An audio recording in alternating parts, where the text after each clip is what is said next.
I'm shocked I slept.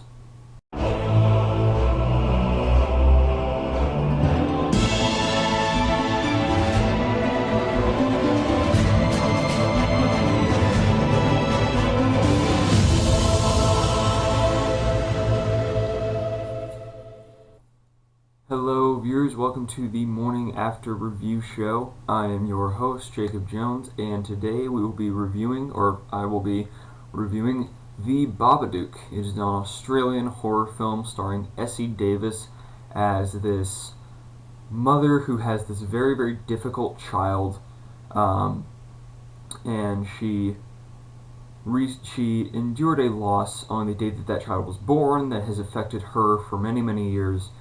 And this child is just super difficult, and she doesn't really know what to do with him, and he has trouble in school, and she is thinking about taking him to see a psychiatrist and whatnot.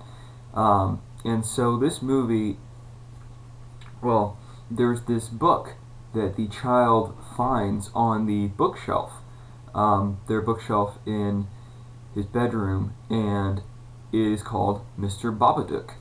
And she begins reading this book to him, and this book has very violent imagery in it, and she is very, she's unsettled by this book. And so and through this, throughout this movie, this, Mr. Babadook begins, haunting the family and whatnot. And what follows is really not so much a horror movie or a monster movie as a deep psychological thriller with a big commentary on grief and depression. And so that's kind of the brief synopsis of the movie. But my first impressions, I love the movie. I wasn't very scared by it, I guess because I was just analyzing it too much. But that's just kind of what happens the first time I watch a movie. I analyze everything and decide, how the levels of everything are, the acting, the screenplay, the direction. And Jennifer Kent, who is a first-time director, directed this movie. It was her first feature-length film, and I gotta say, she knocked it out of the park. The direction in this movie is fantastic. Essie Davis is incredible in this film. She gives an absolutely Oscar-worthy performance. It is a shame that she wasn't nominated. It's a shame that this movie wasn't really nominated for anything because it's a great movie, honestly. And I guess I'll have to watch it again at some point just to kind of get that horror aspect back. But there was a part in this movie. There were parts in this movie where I had turned my phone off and I'd shut off all the lights and whatever because I wanted to invest myself. And I wanted this movie to do its job very well, and that's just kind of what I do when I watch a horror movie, is I put it in a horror setting, so that the movie can do its job in the best way. And this movie honestly scared me enough to make me turn my phone back on, just so I could keep a light next to me so that it wouldn't be completely dark and I wouldn't freak myself out, which is something that a horror movie hasn't really done before for me. So I was very pleased kind of that it had that effect and that it was a good movie and that it was a good horror movie.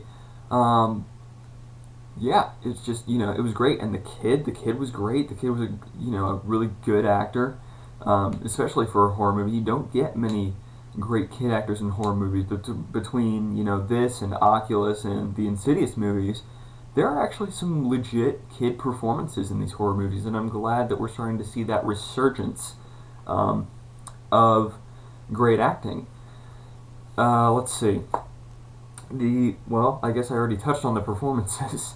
But yeah, so that's great. So, it is an Australian horror film, first-time director, and the direction was absolutely fantastic. The performances were great. And it honestly does have a lot to say about, grief and depression and moving on from loss and that sort of thing. And it's it's about those things that to quote Chris Stuckman, who is a great movie reviewer who I subscribe to, and you definitely should too. To quote him, it's not about just the things that go bump in the night. It's about the things that scare you that go bump in the night. And, it's like the people closest to you, like, it plays on that aspect very well. And another thing that's an absolute bonus, zero jump scares. Not a single jump scare in this movie. It was very, very refreshing to see. Jump scares are effective if you use them right, but the fact is they've been so overused in horror movies nowadays that they're just not effective anymore. And they're more annoying than they are effective. But zero jump scares in this movie. So the Babadook. Right, so I'm going to give it a rating out of 10, and I can go up to 2 decimal places.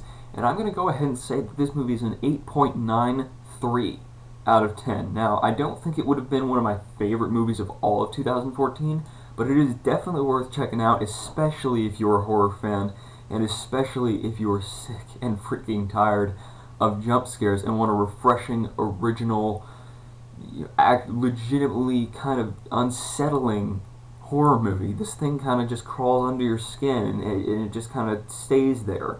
It's not one of those, you're scared for a few hours and then you're done. It's subtle. It's very subtle horror, and that's the kind of horror really that is most refreshing to see in today's modern cinema. So, 8.93 out of 10 for the Babadook.